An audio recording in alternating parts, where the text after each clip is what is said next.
is our third installation of our Black Business Town Hall. And the number 3 really is significant at this particular moment in time because 3 represents harmony and completeness.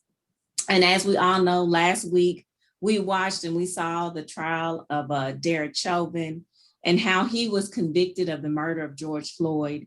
And we all know that this was really the catalyst that sparked the social change in our country. Since George Floyd, since his death, we know that there has been an additional 118 Black people that have been killed at the hands of police officers. So we know that right now we truly need harmony and completeness. We are facing some serious inequities in this country. And we've heard from many majority companies right here in this region that they've really taken a look at themselves and have begun to acknowledge the gaps and the inequities within their own companies and are really at that point to wanting to make some significant change and really are asking for assistance. And how do we create a more diverse workplace? And how do we begin to diversify our supply chain? And we've also heard from Black and Brown business owners saying that, you know, they are really experiencing a lack of access to business resources and those opportunities to connect with those majority companies. So tonight we're here to address those issues. We have with us the African American Chamber, the Urban League, and the Greater Cincinnati Micro Enterprise Initiative. And we're going to discuss strategies and initiatives on how to address and begin to deal with those issues of inequity and to really create some connectivity and opportunities. My name is Katrina Bowman Thomas. I'm the Executive Director for Northern Kentucky Community Action Commission. And again, I'm so glad that you are with us on tonight. And I want to take a couple of minutes just to introduce our partners before we get into our panel. I want to start with Pat Frew. He is the Executive Director of the Covington Business Council. Hey, Pat, just want to give you a couple of minutes to talk about what you do and the services that you offer here in our region. Great. Thank you, Katrina. It's a pleasure to once again partner with you and the Kentucky Chamber in offering these town halls.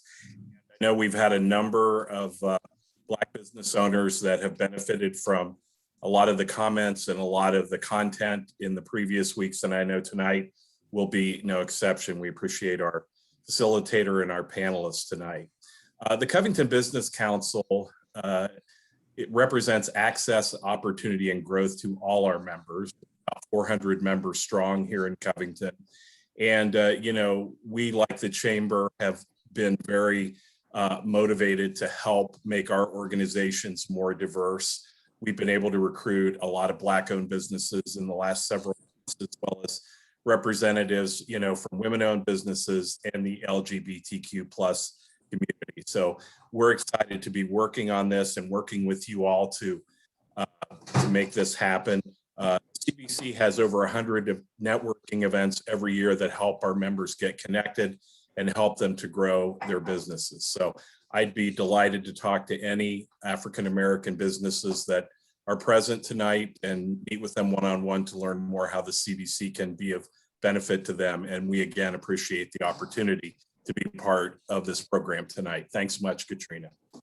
Thanks, Pat. We appreciate your partnership. And Pat truly has been an advocate and an ally with us as we begin to really look at how we can deal with inequities and get minority businesses engaged. So Pat, I just want to say thank you for all that you're doing in our community.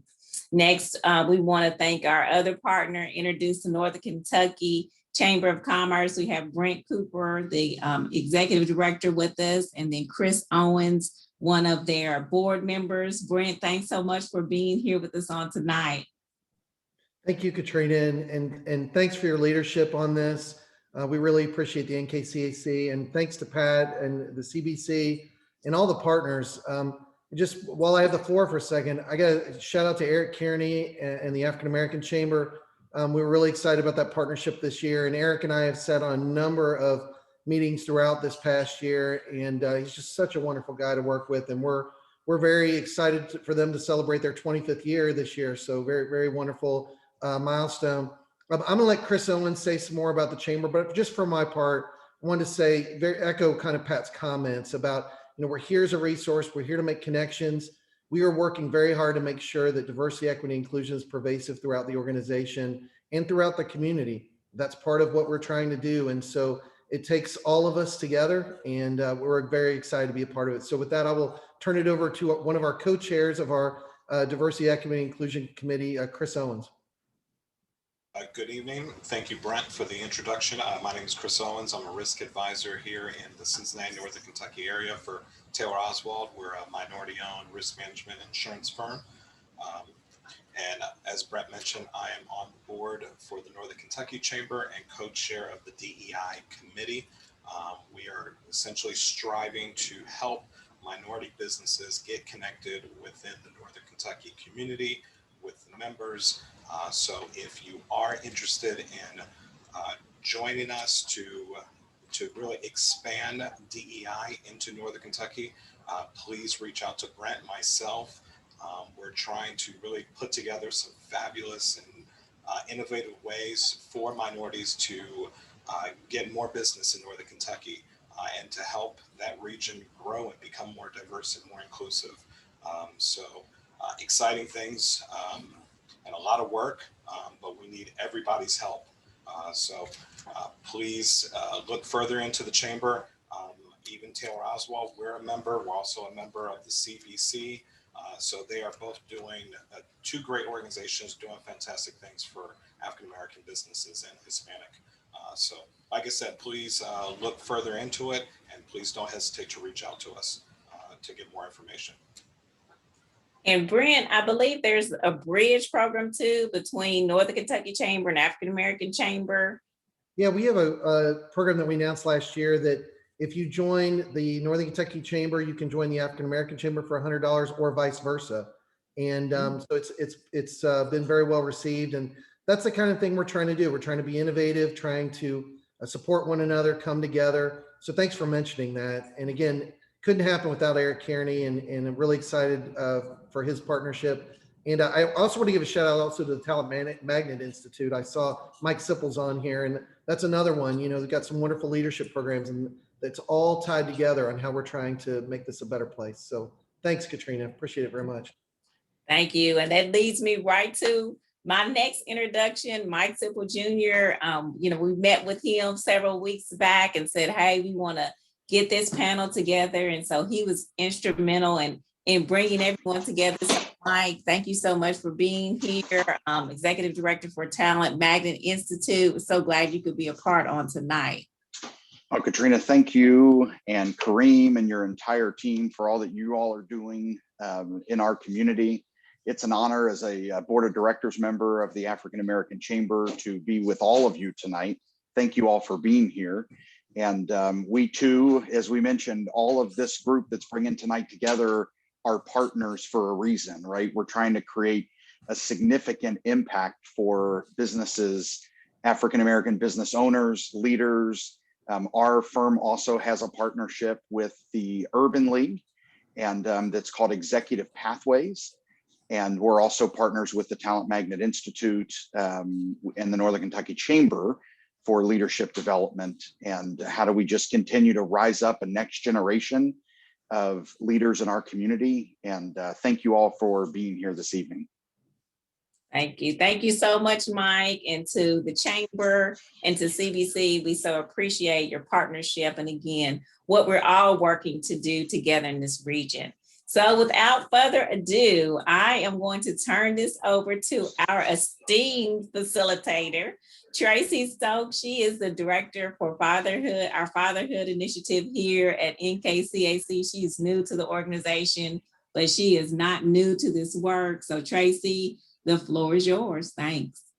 Thank you so much, Katrina, for the introduction.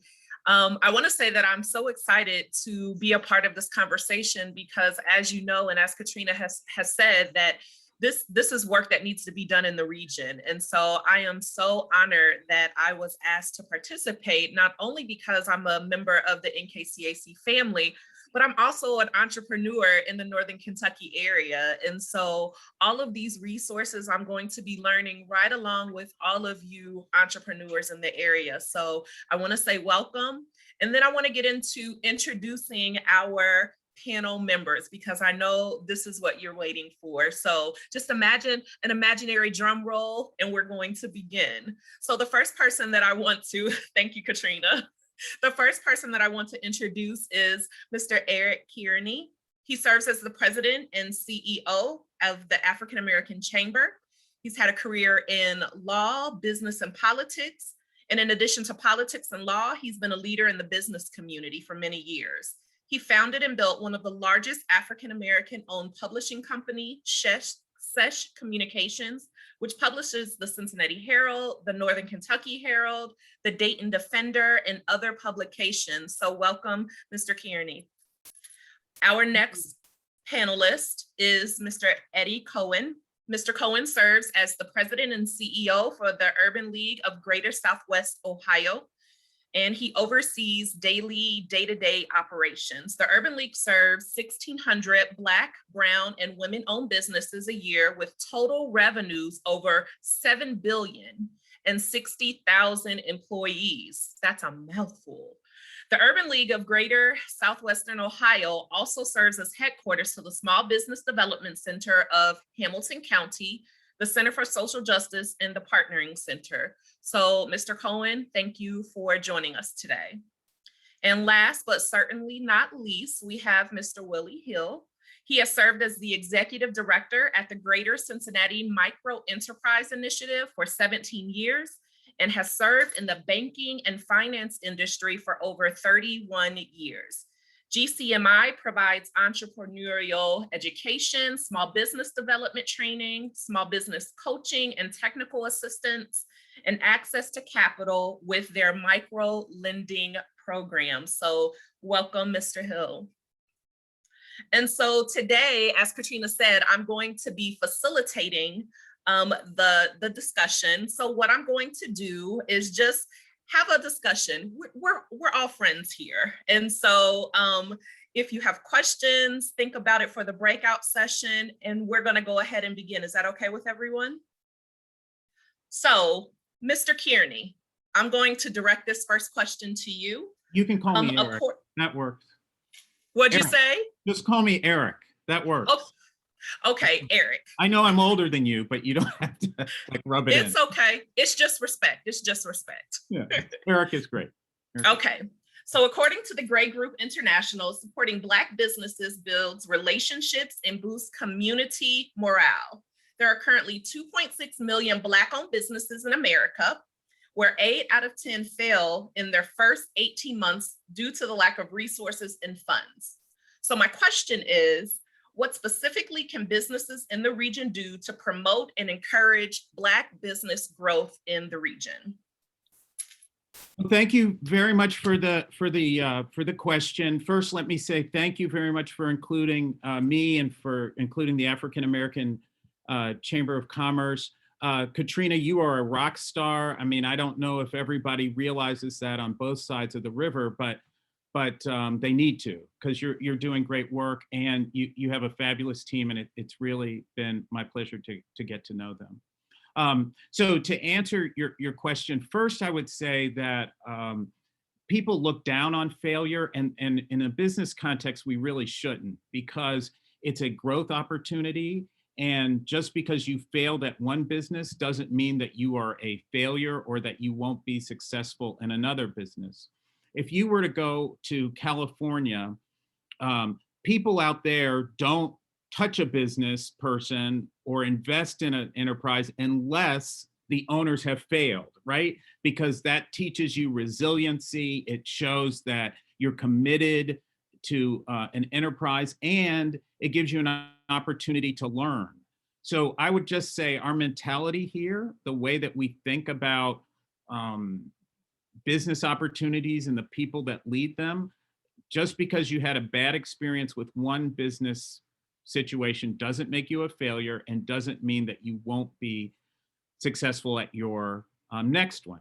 And then the second word that I would say that begins with F also is financing or funding. So when you start off in your business enterprise, make sure that you're properly funded. So you have to have not just enough money to open your doors, but you need to have some in reserve for 6, 12, 18 months, whatever it might be, depending upon what you're doing. So those two things I would keep in mind.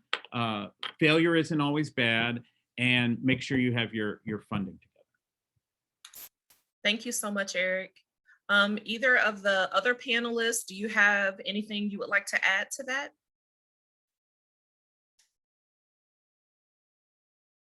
Okay. Willie? Yeah, I'll add something. Okay. To Eric's point, I think it is part of making sure you have the right mentality, but I think it's important to understand that it is a learning process, and your ability to be able to adapt in terms of your business is very important. And I think the pandemic really showed that, and it showed some weaknesses as well, that for those businesses that didn't have that support in terms of some capital that they've saved, but two, just their ability to be able to pivot during challenging times, and to be able to recognize opportunities in terms of your business. So, I do think that a lot of businesses fail. It's just at what level and that you fail, and how you can pivot and turn, I think, is the most important aspect of it. Thank you so much. So, Eddie, go ahead. Yeah, I will just add on it, just the current context that we live in this coronavirus business ecosystem right now. It depends if you're B2C or B2B, but this is, of course, we all know, the most marketed to generation ever. And what we can see is the businesses that have succeeded, even if they're small and 50,000 in revenue or 5 million in revenue, are those who actually pivoted, those who think of marketing not as something that's external, but as an essential part of their operations. It's one thing, I think, that when we think about promoting Black businesses, is sort of having that context. I think Brent was talking about earlier as who are the strategic partners.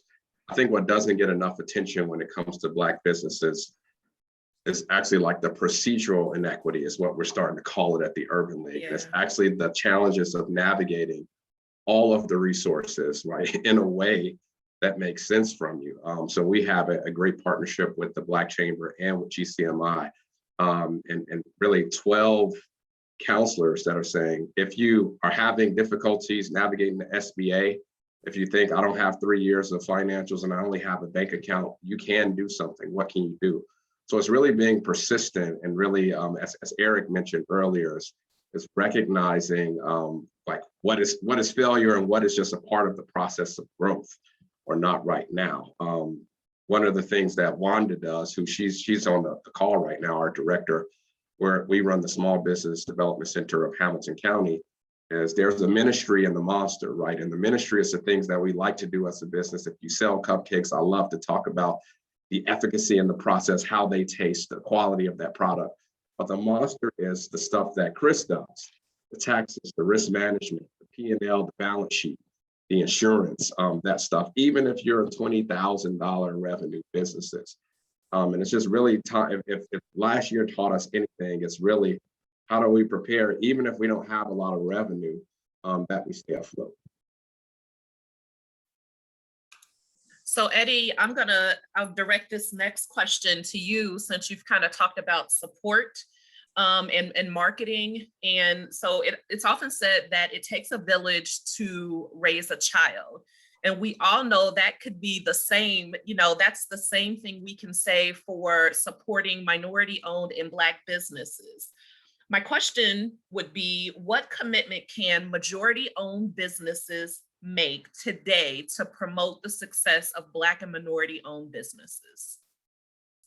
Yeah, I would say this particular time in history, and I know Eric, I know Brent, who's at the chamber, Willie, we have seen more interest in Black businesses and racial equity from a business standpoint today than we have ever seen in the history of our country, which is a good thing. So I think relationships are key in developing partnerships, whether you're a sub, whether you are a food truck.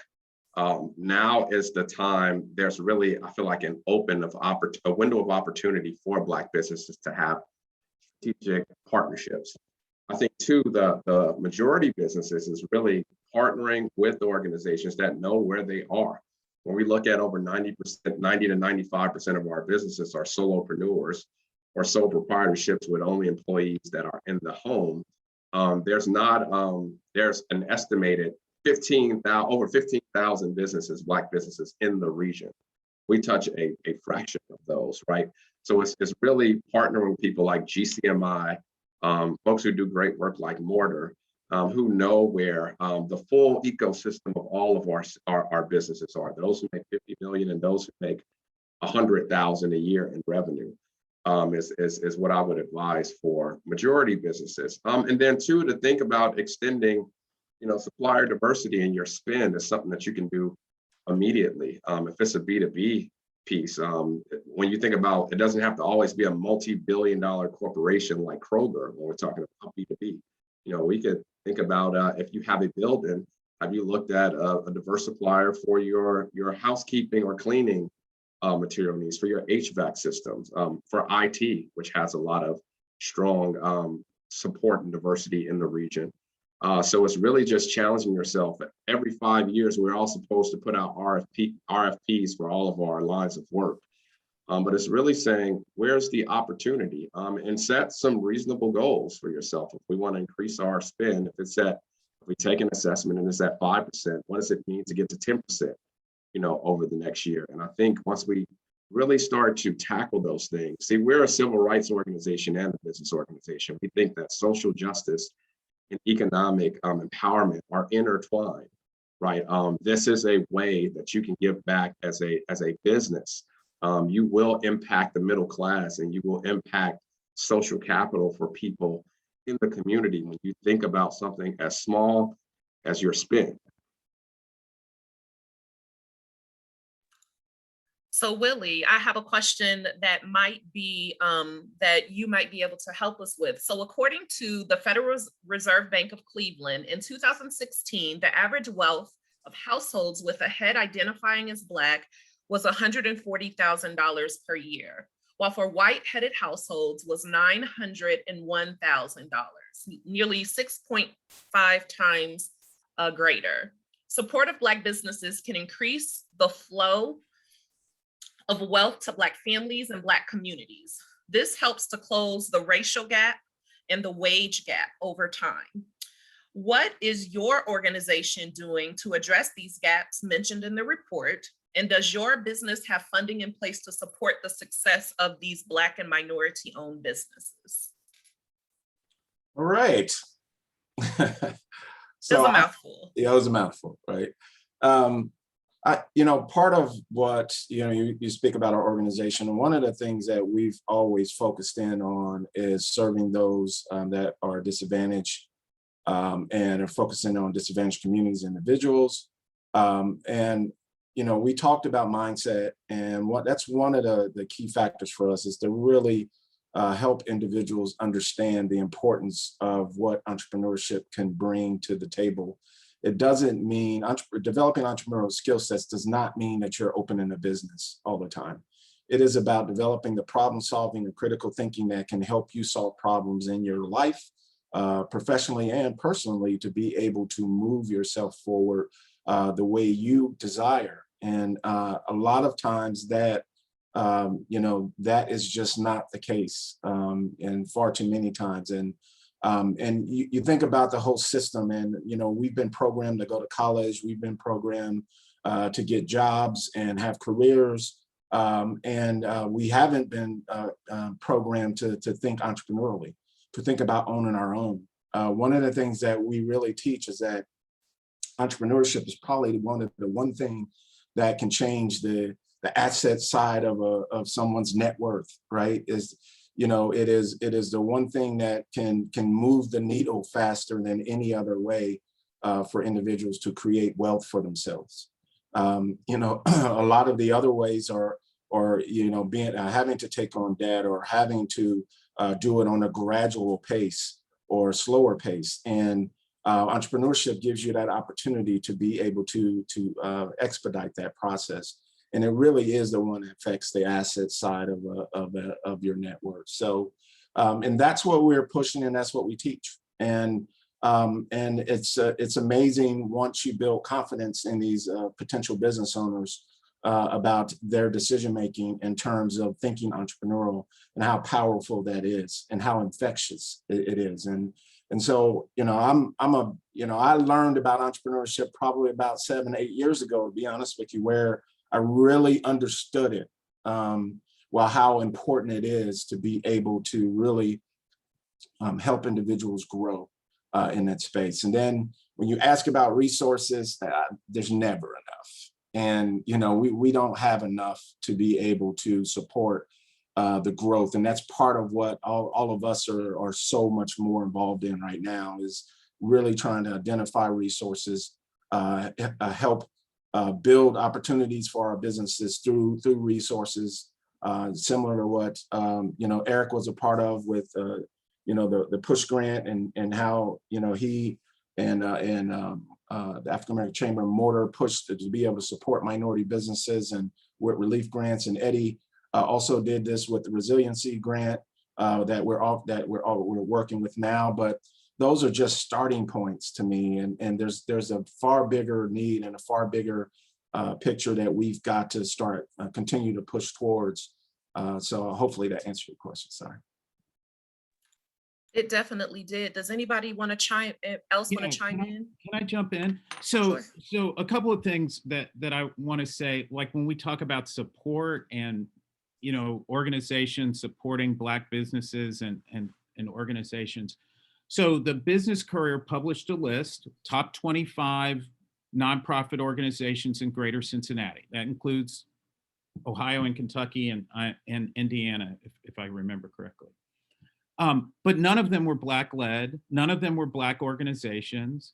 And so there is not consistent or equitable, I would argue, support for organizations that help the Black community in general or help Black business. So the Urban League is probably the largest of those, I think, in terms of budget. And it spans, you know, it goes all the way from Hamilton County all the way up to Montgomery County, and it's got a bunch of counties in between. And so that would be an example of, are they funded well enough or properly enough or equitably enough? Or if you look at GCMI or the Hamilton County Community Action Agency or the Northern Kentucky Community Action Agency, are they funded on a level that is equitable with the service that they provide, the community that they serve? One easy way to look at this is to follow the dollars that are in the American Recovery Act that President Biden and Vice President Kamala Harris are providing to the community. How are those dollars being spent? Are they inside of, let's say, Hamilton County or Cincinnati, going proportionately to Black-led organizations or Black-led individuals? I know that in Northern Kentucky, it's a little bit different because your communities are very fragmented in terms of, you've got, I think Brent once told me there's 70 different municipalities or something like that in the 3 county area. But just notice how the money is being spent. And that's an easy thing for people to track. If that money is being spent proportionately, equitably on Black-led organizations, I think that's great. And your earlier question, Dr. Stokes, talked about what can majority-led companies do? Well, one thing that they can do is support the ecosystem that is there to help Black businesses. So what do I mean by that? I mean to put your dollars in organizations like GCMI, like Mortar, like Hillman, like the African American Chamber of Commerce, like the Urban League, because those organizations are helping those businesses, right? And devote effort and time and expertise to supplier diversity programs. So we used to, and Wanda may remember this, we used to have a program where majority companies would come to the African American Chamber and they would ask about, hey, can you review our supplier diversity program, right? Suddenly when we gave them like real feedback, it evaporated, right? It was just like, poof. Just disappeared. Right. It was like a magic act, right? But what I would say is, for those organizations that would like to genuinely participate in that, then please invest in the ecosystem, invest in the in those businesses, and if you're going to do supplier diversity, carve out the contracts or carve out the opportunities so that they fit the types of businesses. So Eddie referenced earlier that approximately 90% of Black-owned businesses are 1 or 2 people. But there's some very large ones, $500 million in revenue. And so if you're going to do supplier diversity, you have to cater it to the types of businesses that are in your region or in your industry or what you're trying to do. Okay, so I've probably talked enough. I'm going to piggyback just a little bit on what Eric said, because, Sure. Being able to support, again, minority-led organizations that are in the trenches in terms of serving, minority businesses is very critical. And, it was an environment in which they wanted service providers to work together in order to receive dollars, right? And we serve, some of the same populations, but we also serve different markets and different types of businesses. And there's really not enough of us. And, I'm part of an African-American alliance of African-American-led CDFIs now, and I wasn't aware of the alliance until COVID happened. And there's about 50 of us, a little bit over 50 across the country. So when you think about that, and the CDFIs are community lenders. So we're doing the deals that banks typically are not doing or they can't do based on some underwriting guidelines. And we're focused on more micro lending, which is even smaller. To be able to support the businesses that are trying to build capacity. So when you don't have enough resources to support the businesses that are trying to build capacity, they can't compete, or they can't compete with the larger organizations, and they can't go after larger bids with these larger corporations. And so there's the cycle, there's the stopgap, right? There is the bottleneck. And that prevents a lot of minority businesses from being able to grow.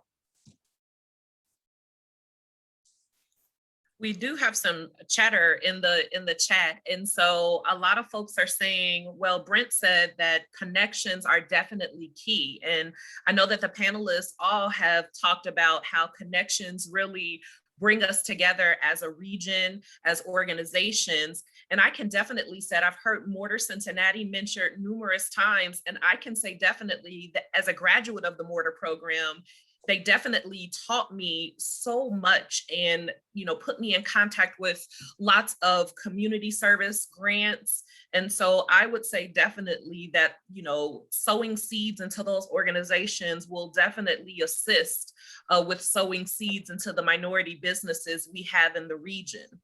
And so thinking about the pandemic, we know that many small Black-owned and minority businesses, they were really affected by the effects of the pandemic. Some had to shut down, some had to, slow operations.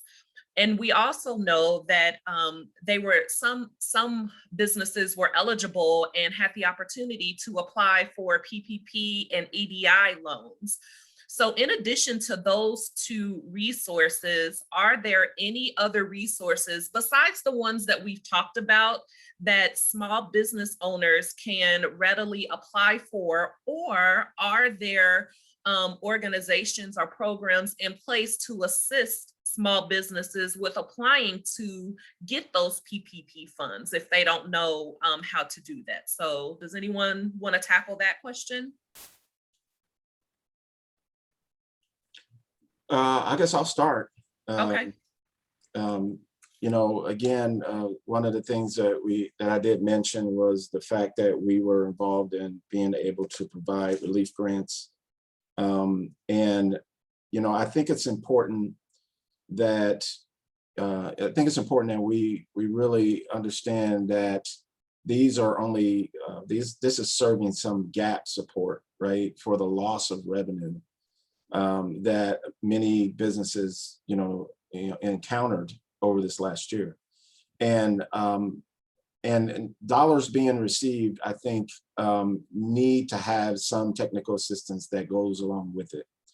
I think the more that we can spend time with the business owners to be able to help them understand how to, navigate, I think that was mentioned before, how to navigate resources is an important piece that is missing on some levels.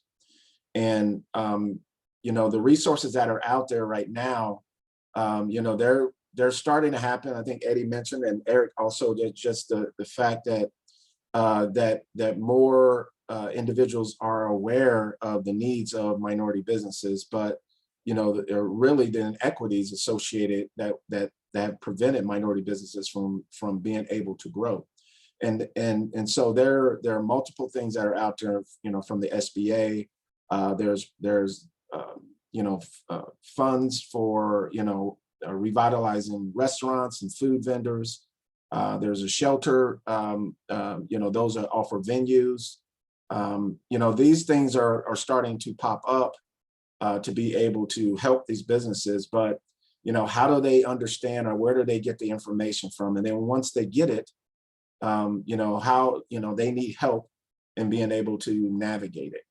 And I think that is a very important step that we are, and I'm saying we as the service providers, we're definitely trying to ramp up our ability to support them in this process. So I think forums like this, thank you, Katrina, in terms of being able to speak about it, getting the word out a little bit more. We talked about building relationships. It's just very critical because I've talked to so many businesses and some that I did not know, right? And I've been doing this for a while, which I'm not expected to know all of them, I guess, right? But the sheer fact that they appreciated that they were able to talk with someone to be able to help, with decision making. We take for granted that we have a team, right? Katrina has a team. She has all these people that she's talking to and they're feeding them, and she has her board, and they're giving her feedback. Well, solopreneurs don't have a team. They're grinding away. They're in the business. They're working it. They're doing all these different things, and they're making decisions when they really need a team to be able to help them make better decisions. And that's part of what we're trying to do, is help them with that aspect. So I would say that to expand on what Willie Hill just said, like there's an ecosystem of organizations. So our organization, we do certain things well, and we know that Willie Hill does things well, that Eddie does things well, that Wanda does things well, that Jessica does things well, and Jameer does things well. And so what we try and do is, if it's not something that we do, we try and pass them off to somebody who does. Because what happens is, if they get the resources that they need and they're allowed to grow, our feeling is that they will support the chamber either through a membership or help make the community better, so that we have a better opportunity for our organization to grow. And so that is our approach. So if somebody is looking for resources, I think, quite frankly, you could call any of these organizations and there would be people to help you. But we would be more than happy to try and help you. If you live in Ohio, we have the Minority Business Assistance Center, which is in 17 counties in the state. And we would we would try and help you with that. They have bonding and certifications and loans and things along those lines. But if there are other resources that you need that are maybe across the river, we would try and connect you to those resources wherever they're located. And then the great thing I think about kind of what has evolved over the pandemic is that a lot more economic development organizations are working more closely together. And so that has been really a blessing. And it's been literally manna from heaven to just have people cross-pollinate each other. I'm mixing a lot of metaphors here, but basically it's just people working together, which is that's really been wonderful for me on a personal level, as well as for our organization. Yeah, and I don't want to, I mean, if you've checked Boone County and what they are offering, there's so many pop-up grants. You know, there's some stuff that's going to be around after post-COVID, but just the urgency of now, you know, there's everything from rental relief to small, very micro business grants. You know, I think about even making sure that your business is visible. You know, we all know about Meet Northern Kentucky and sort of the convention bureaus, here the coffee shops, just making sure you're listed. Our partner SBDC at Northern Kentucky, they also have a family business relief program, I believe, too, around folks who have been impacted. So it's part of that is just knowing the network to say, what can I do, and staying at it, right? I know Willie deals with this is we'll have someone that apply and then they'll get denied and they just get discouraged, right? I tried to do a PPP loan and I didn't get it that time. So that's not for me. I'm never going to apply again, right? When the rules substantially got relaxed, you know, the second round, it's staying at it. And these are your tax dollars, right? The whole point of this is you are a tax-paying citizen of Kentucky, of the United States.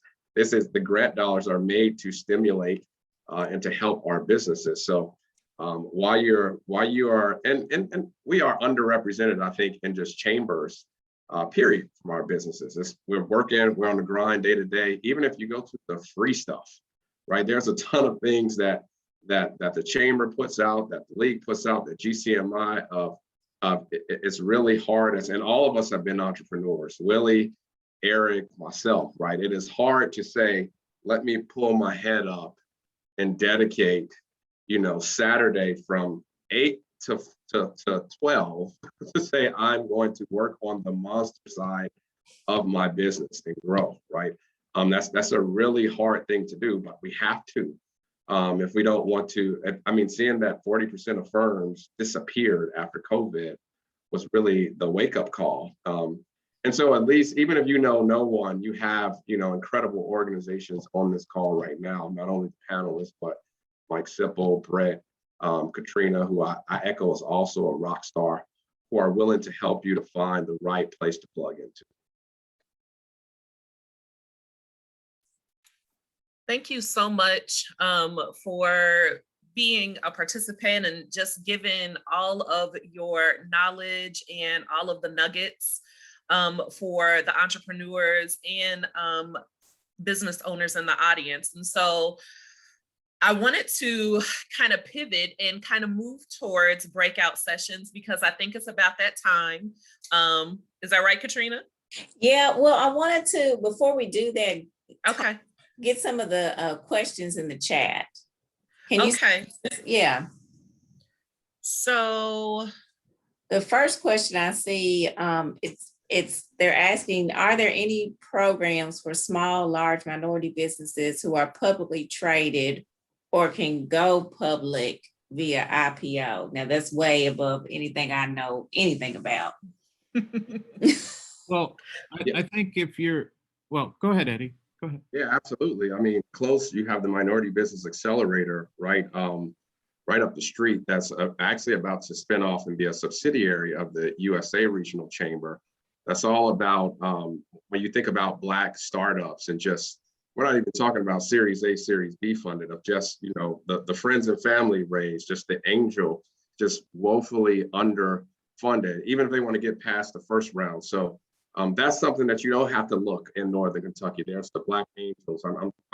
there's Backstage Capital, there's Digital Dividend, the Versectity. There's so many Harlem Capital partners that you can look at that funds folks sort of, while they're still illiquid, pre-IPO stage, and new funds that have just popped up and, and raising some substantial capital. Usually when you see this, it's, well, here's a new fund that's only $4 million, that are like $50 million.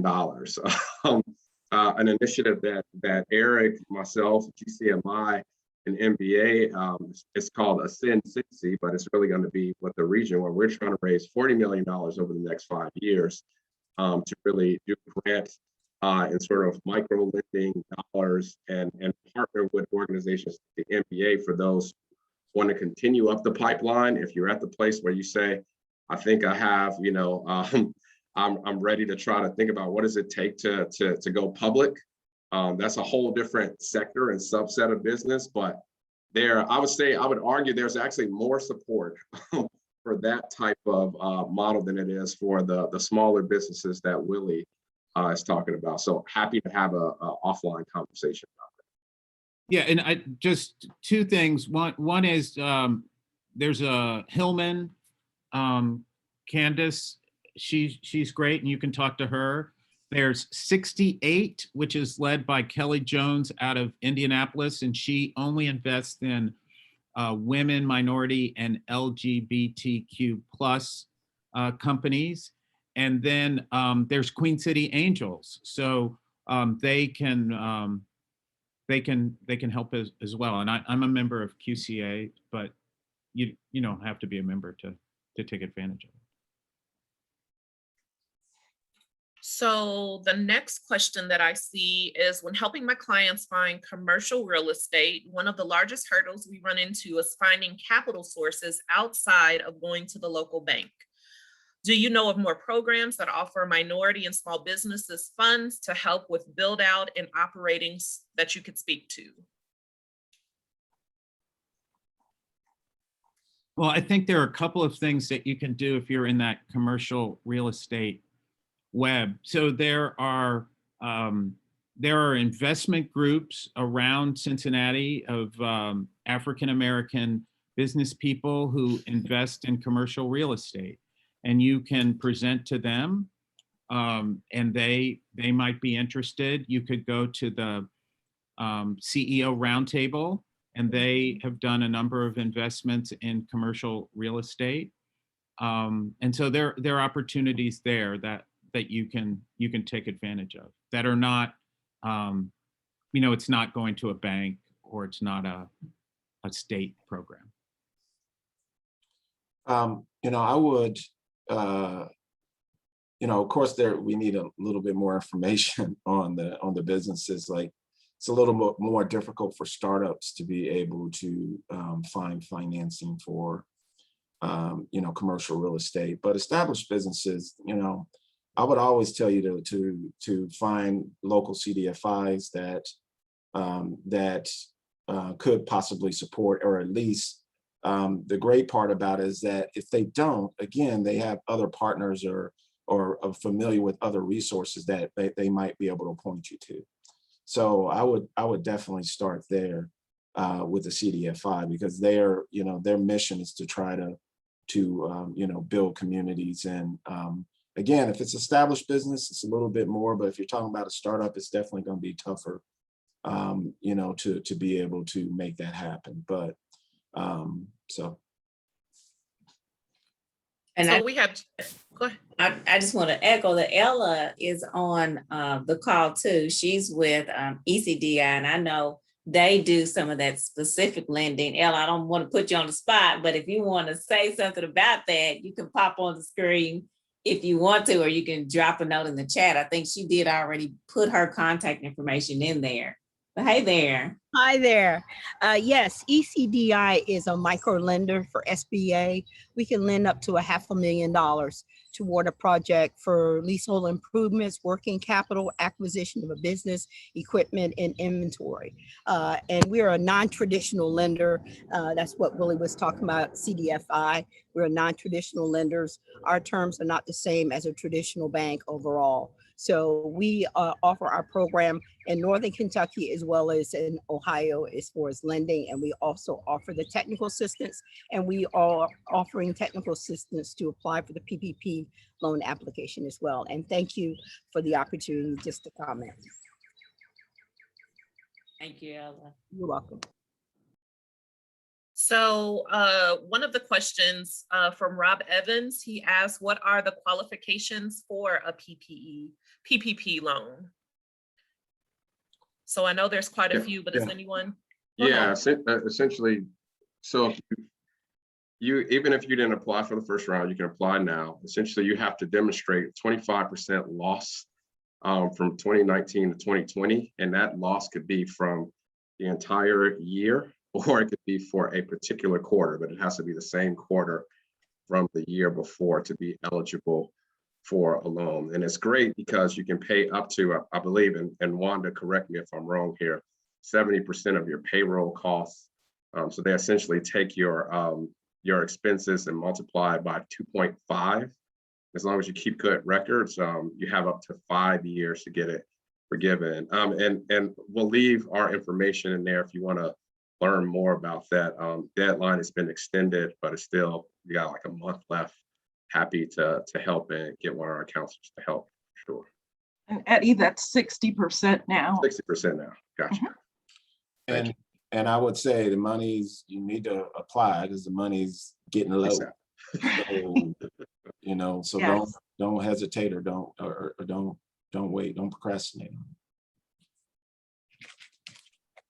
Okay, the next question I see is from Laura Evans, and she says, I'm coming from a social services agency and was hoping to connect with Black-owned businesses in Boone, Kenton, and Campbell counties. Who can I connect with? Does anyone know? Yes, is that for procurement purposes? Or to support Black businesses? It's to develop mutual relationships, identify the needs of the business as well as the needs of my agency. Yes, Laura. So what can I do for you? What can we do for each other, kind of thing. So absolutely. I will leave my info in the chat. So we have a collective. It's loosely called CEOs for Social Justice. So it's the Urban League. It's Talbert House, which is, you know, a multi-million-dollar huge nonprofit in the metro area. It is Hamilton County Community Action Agency, the YMCA, Easter Seals, and there's one more, I believe, Home. And now we've started to bring other people in to say, if we have these large budgets that are over 5 million, of how can we set our own procurement goals? And actually the meeting is tomorrow. If you have some availability from 8:30 to 9:30, we have a vendor, TechSoft, who's excellent, great IT company. So we just, instead of just having a fair, we literally say, who's a good vendor that we use, and introduce them to that group. So we have about 3 vendors. We've been doing it every other month. And if you're free, feel free to jump in, maybe make a connection. And the vendors run the gamut from marketing to IT to maintenance, et cetera.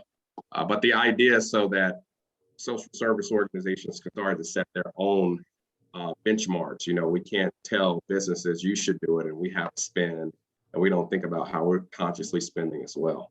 So happy to link you into that group. And those organizations are from Northern Kentucky all the way up to like South Dayton. Yes. Sure. Yeah. Yes. You had me at procurement, so can you add me or add the information in the chat so I can copy it, please? Yeah. You just shoot me an email. So I think we've answered many of the questions, and I know there's lots of great information and some context, so please be sure to check out the chat. I know that we are recording this conversation, and so I am thinking that the questions will still stay in the chat. Am I correct on that? Yes, Okay. we're making sure that we have all of the everything recorded in the chat. I do want to mention 2 resources that are here. The Catalytic Fund. Travis mentioned that there is some funding through the Catalytic Fund for that commercial real estate space that someone mentioned. And then also, the city of Covington has a rent subsidy program that you can apply for commercial space. So if you're looking, Susan Smith, her information is there in the chat. For those of you that are interested, there are some resources right here in our communities. And Travis, I see you came up. I don't know if you want to mention anything about that from the Catalytic Fund.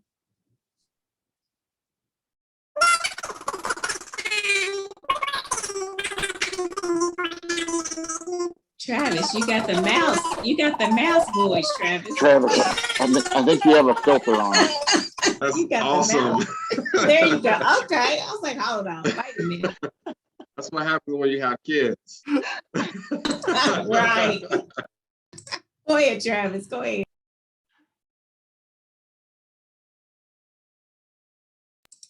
That was hilarious. Well, he's got his information in the chat, and I think he put his email in there too, so you can follow up with him directly and hear his regular voice and not his mouse voice. Thanks so much.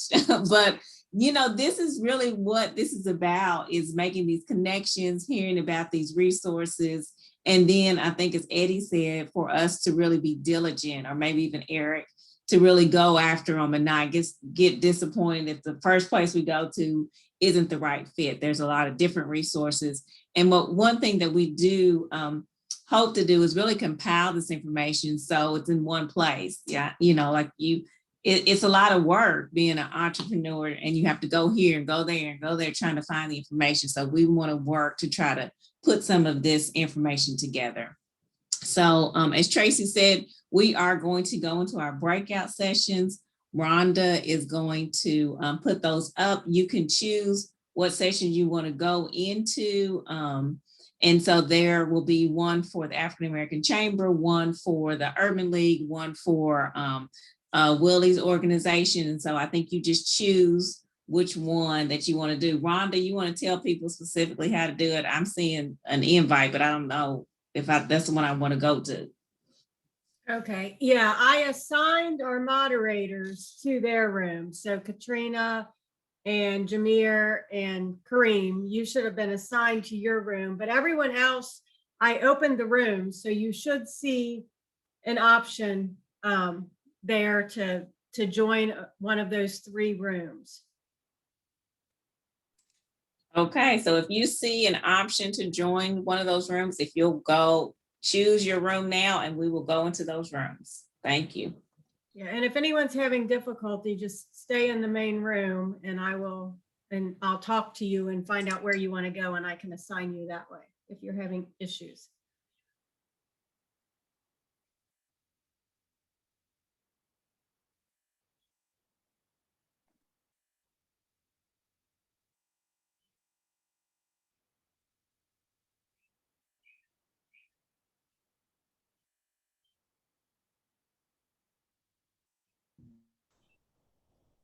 Elijah, where are you going? I was having trouble figuring it out. How do you Go down at the bottom where it says chat and share, it says breakout rooms. And then you just press them and choose one. Okay, I'm not seeing it. I'm not seeing that either.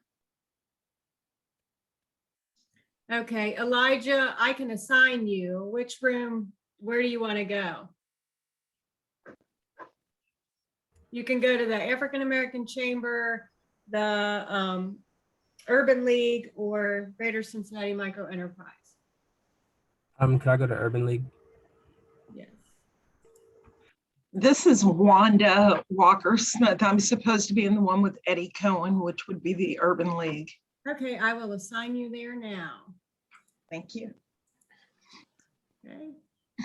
Hi, I'm Terry Friedrich, and I can't join one either.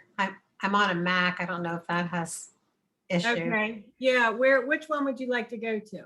I guess any of them would be good for me to join. I'll try the chamber. Okay.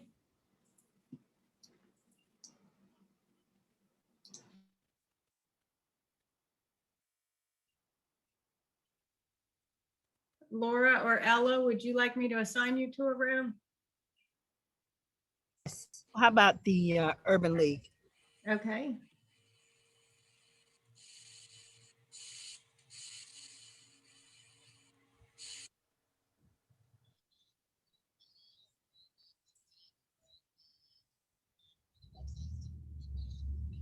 Ella, did you want to join one of the breakouts?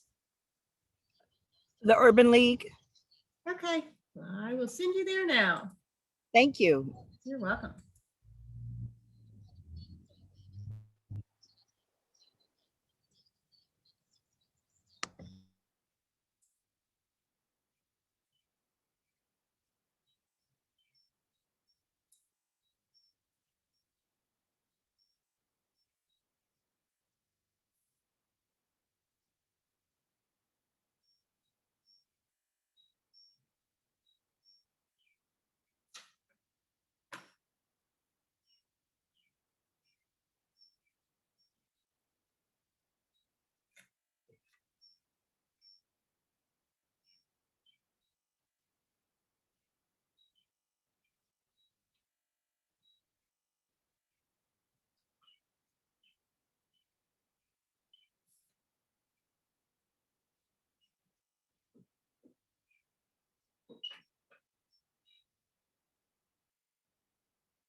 And also, you could help tell those stories that we needed. The advocacy stuff happens sometimes. It's just communication. We needed to tell our federal delegation the stories about how people were suffering, how the startups in particular were behind the eight ball, and how they needed flexibility with the PPP in the Paycheck Protection Program. In the state of Kentucky, we had to share the story about employees not getting resources for unemployment. NKCAC helped us with that too. You know, and that's the ecosystem that we talked about. Sometimes advocacy is just telling stories about where people are at and what they need. You know, we fought really hard to get unemployment insurance fund refunded because the small businesses in particular were going to suffer the most from that. There's going to be another tax on them to replenish that fund that had basically been decimated. And so those are the things that people don't really think about, but that's what chambers of commerce do. And like I said, those events, they make all the difference. You show up at an hour a month at something and you can get connected to some business or vendor or resource that you just had no idea about. Even today, I didn't know about some of the things that Eddie was sharing and that Eric was sharing. So I, as chamber president, learned a little bit today too. And this is why we do these kinds of conversations, because I think we all can benefit from them on a regular basis. And someone put in the chat too about how much does it cost? And I think Eddie, you said 300 for the African American Chamber, and then it's 100 for the Northern Kentucky Chamber. And then Brent, how is it? I guess how much is it if they're there? Yeah, I think our chamber is like $375 a year. But again, if you remember the African American Chamber, it's only $100. And this is what I've been telling everybody. I mean, we are, as you know, Katrina, we are trying to be the most welcoming. We want to remove any barriers to getting engaged.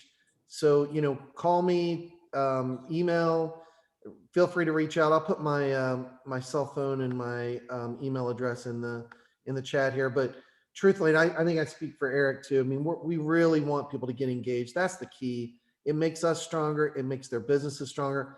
And I'm a small business owner. I'm 21 years in business. And a lot of the things that we're talking about today are exactly what I did. And the day I got involved with the Chamber of Commerce, our business doubled. And that's part of why I'm doing this, is a pay it forward effort to really grow our economy in our region. And then someone said, how do you pay? Do you just go online and pay it? And then how does that work? Like, so say they join African American Chamber, then how do they make sure that they get to that $100, the $100 membership? Is it on your websites or? Yeah, so for us, our our back end payment system is down. It's been down all this week, so we're working on it. But if you, what we do is if we get a check from somebody that says, let's say it's $400 and we're supposed to ship $100 to Northern Kentucky, then we do that and then we send the information. So we've had reciprocal agreements with certain chambers and they send the money, but they don't send the name or the information. So you got to send both, right? And so we make sure that we're really on top of that. I would normally say, please just go on our website, african-americanchamber.com. But the back end stuff is not working. So we're getting that fixed right now. But normally they you'll get just- paid out of you and then you would get that too.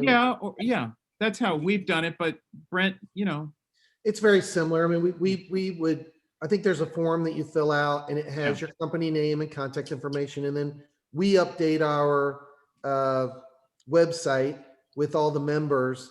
And then we forward that information on to the African American chambers. They can also do the same. I mean, one of the things that chambers of commerce do is we try to support our members. So when somebody's looking for a plumber or an IT guy or whatever service, that you're included in that list. That's part of what you put on there.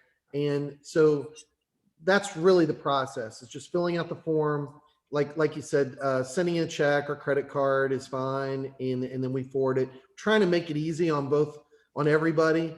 But I do advise people to have a conversation because with both of our chambers, there's opportunities, whether those are emails that we send out, social media.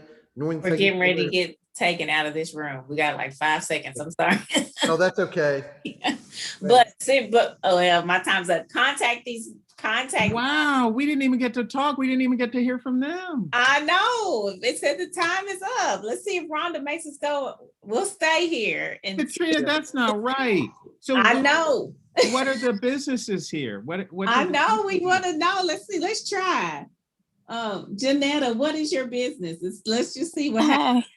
Yes, I'm with Hair on the Floor Barbershop in Covington. I just had more of a testimonial. Since I've been attending the town halls, there have been like numerous connections that I've made. I've talked with Mr. Kearney. We've connected. We're actually now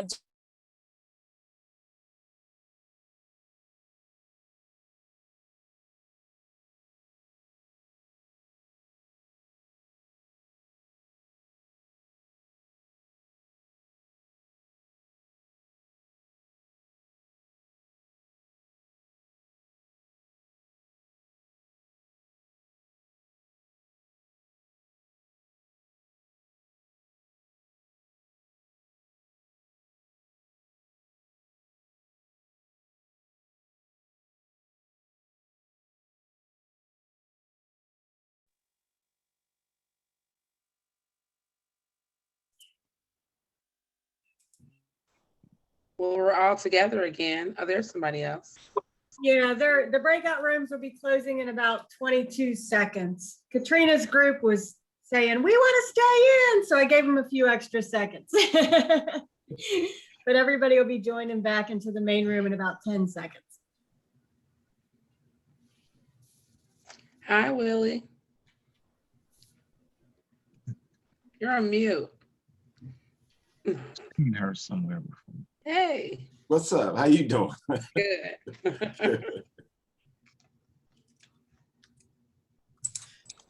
Rhonda, we were in the middle of our conversation. We're gonna have to have another part to this. Yeah, we got cut off. Yeah, I did leave them open a minute or so longer, but then the other group was coming back into the main room. So I cut it off and gave you your 60-second warning. Terry didn't get to talk and somebody else didn't get to talk. I forget. I know. Ms. Benson. I know it. Well, for those that were in our session, seriously, reach out to Eric, reach out to Brand. They really are good resources. They put their contact information right in there. You know, the chambers really do make good connections. Pat is an excellent connector as well. So really, really take advantage of the people call NKCAC. We have some limited funding to help startups too. So we are all here to be cheerleaders and supporters of you as you are getting your businesses up and running or taking it to the next level. So, and just a quick report out on ours. We again just talked about what the chambers have to offer, and we were just beginning to hear from some of our businesses. And so hopefully again, we'll get to have some more conversation in greater.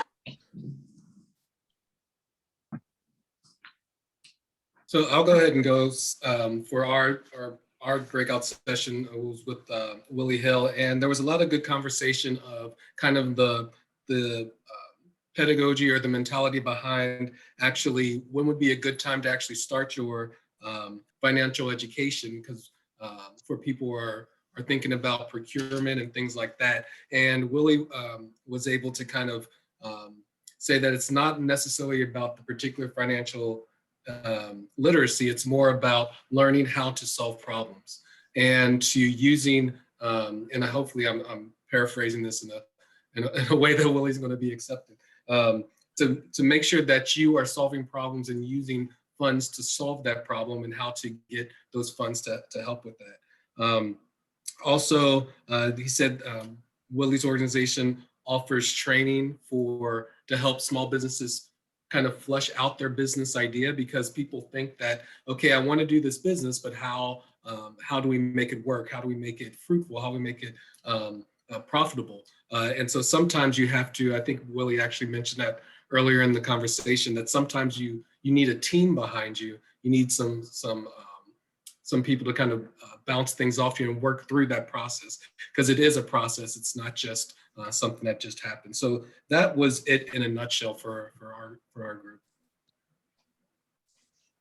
This is Jameer Davis with NKCAC, and I was in the group with the Urban League, Eddie and Ms. Walker, and we discussed some of the opportunities available at the Urban League. They mentioned the Resilience Fund certification as women and minority-owned businesses.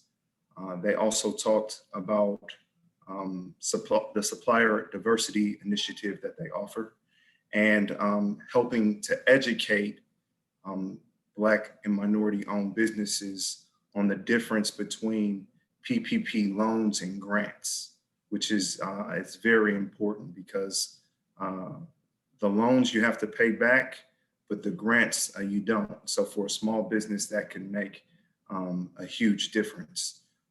They have a motto to try to meet their clients where they're at, to help them gain the financial order that they need to be successful.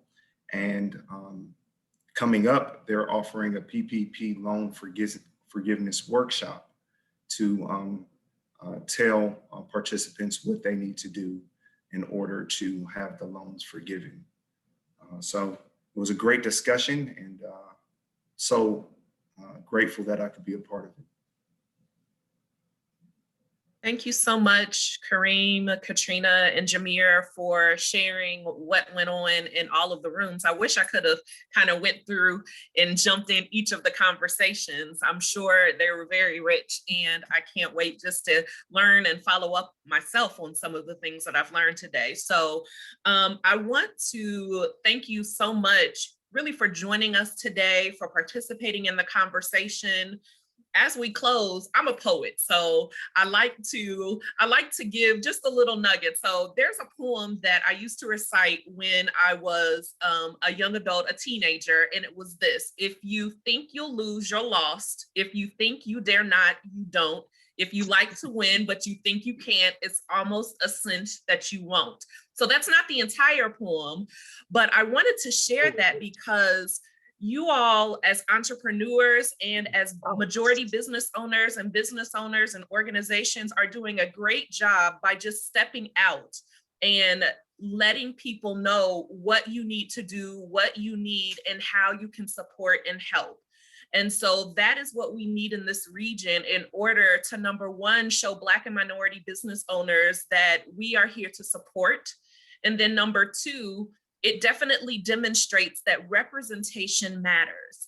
And so it matters to entrepreneurs like me. I'm a solopreneur, and it matters for me to see someone like the great Katrina Bowman doing her thing with her business. You know, it matters for me to see folks in Mortar or the chambers doing their thing. So I just wanted to leave that little nugget, and thank you so much again for allowing me, Katrina, just to moderate and facilitate this conversation.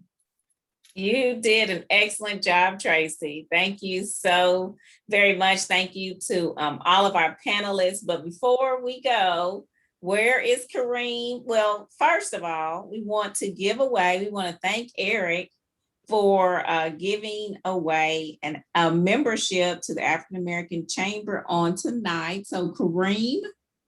This is my favorite part of the night. Yes. To get to give stuff away. Yes, and yes, I have yes. this kind of algorithm that I have on this big screen here.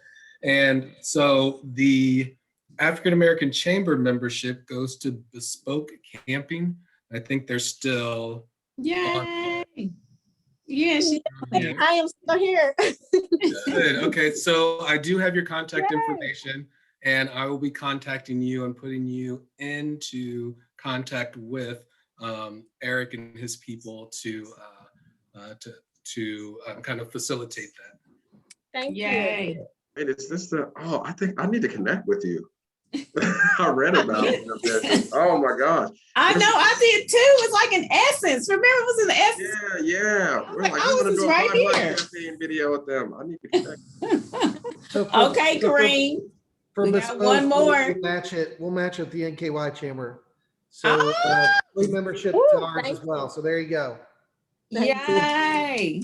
Oh, Willie, I feel like we got to give away something too. You know? Eddie, give away a car. He's got the budget for it. He can give away a car.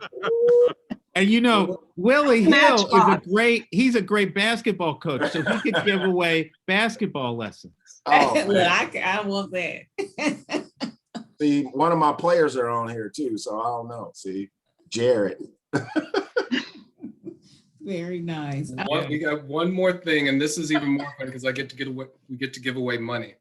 So we are able to give away a $250 Visa gift card, and the algorithm is telling me Mojo Smoke, so L.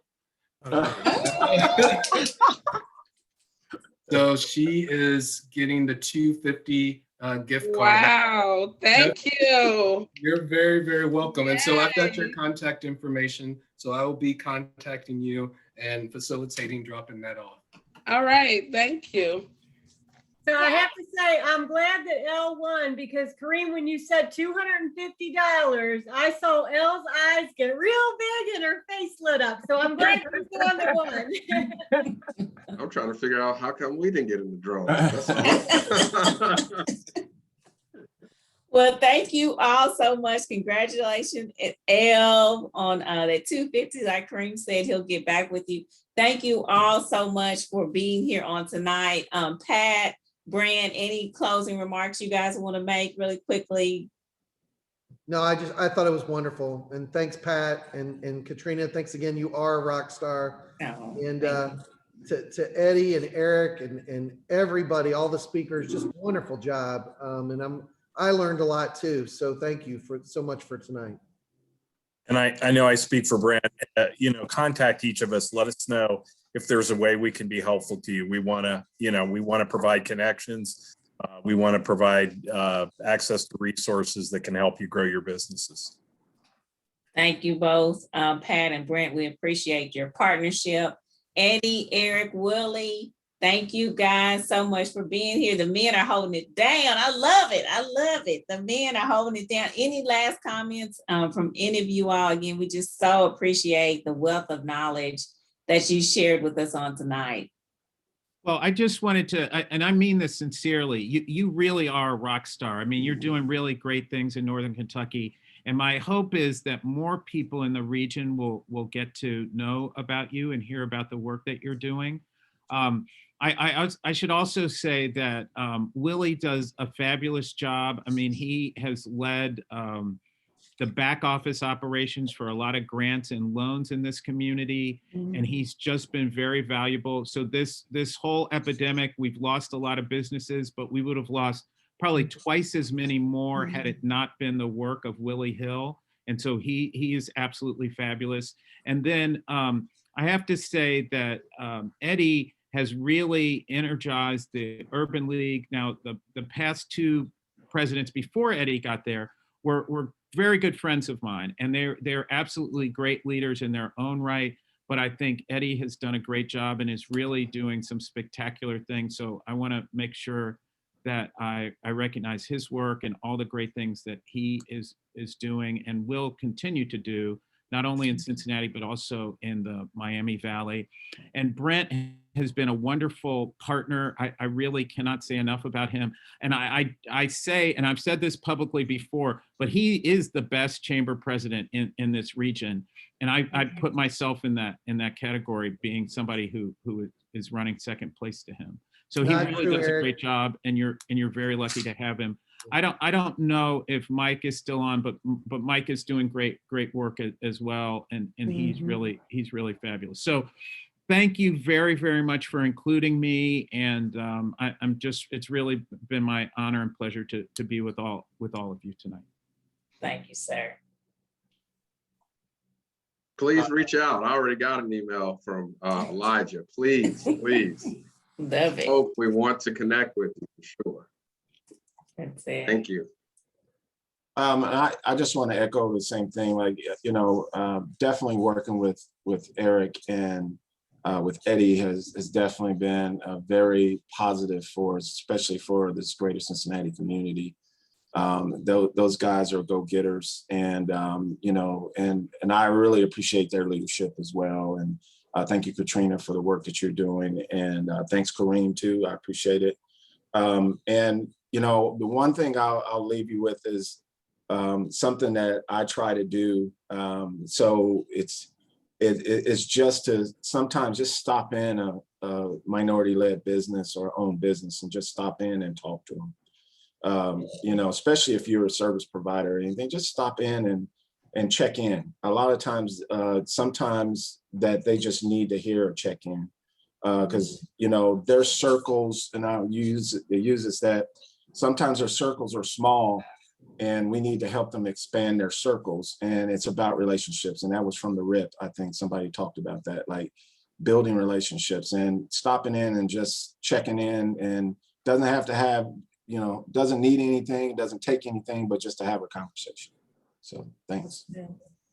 Thank you. Thank you to all of our panelists. Thank you so much to all the staff for NKCAC. You are the rock stars. Y'all make me look good. You do. And thank you to all of you that are here. For all the entrepreneurs, as you've heard on tonight, you are not alone. There are resources right here and people that want to help be a part of your community. So please reach out. We're all here, and we look forward to the next time. We'll be back. Have a good night, everybody. Good night. Thank you. Bye, everyone.